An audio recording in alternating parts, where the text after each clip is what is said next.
Hi, everyone. I'm Paul Coble, Chair of Intellectual Property and Artificial Intelligence at Rose Law Group. And I'm here to talk to you today about one of the hottest topics in the news over the last 48 hours, and that's DeepSeek. So first, what is DeepSeek? And DeepSeek is a large language model, or LLM, similar to Chat GPT or Gemini, that was released recently by a Chinese company, DeepSeek Inc.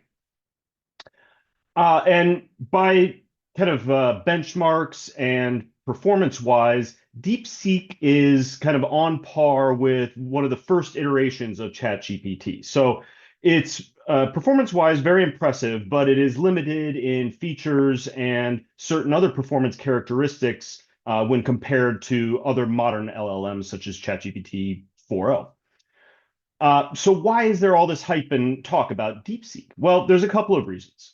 First of all, is the way in which it was created. The company claims that that this algorithm was trained for only $6 million over the course of about 2 months, which in comparison to other modern LLMs is a fraction of the cost. Those generally range in the order of 100 to 200 billion and more just to train those algorithms. Now, there's a lot of reasons to be suspect about the $6 million number, but there's no question that DeepSeek costs a lot less and took a lot less time and energy to train than most other large language models that are out there. So this represented a huge advancement in the efficiency in training LLMs. And best of all, DeepSeek also released a research paper in conjunction with the application to allow other developers to apply these same techniques to make their training of their own algorithms more efficient, less costly, and less resource intensive. But the other aspect of DeepSeek that is possibly even more groundbreaking is the fact that it's open source, meaning that other developers are free to use DeepSeek as a foundation model to build their own AI projects. Even some versions of DeepSeek are even available for downloading so that they can be used offline on a high-end workstation. This means that it's going to be far cheaper and easier for other developers to bring new AI products to market. However, it's not without some significant downsides, especially from a data privacy and perspective standpoint.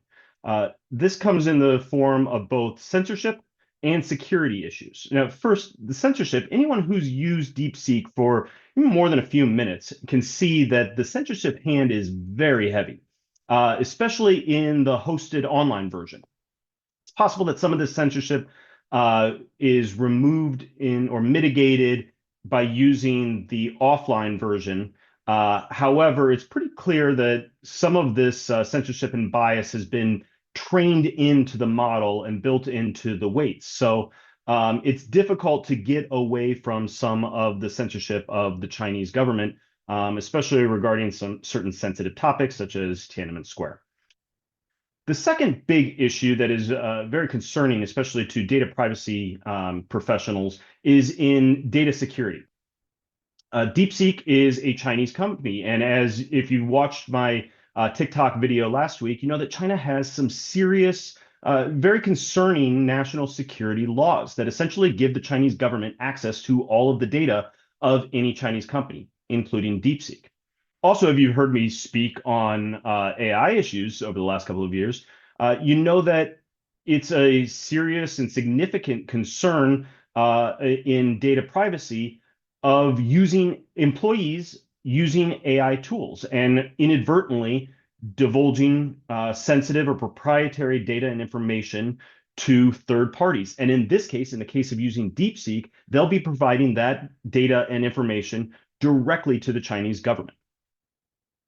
So it's critical that all companies, organizations, governments, anyone who's handling sensitive or proprietary information, they need to upgrade their AI literacy training to include training for all employees who handle that type of information to ensure that they're not accidentally or inadvertently uploading something to a LLM or in this case to DeepSeek that will divulge that information to third parties that shouldn't have it. Be sure to follow us for more technology and information news. Thanks for watching.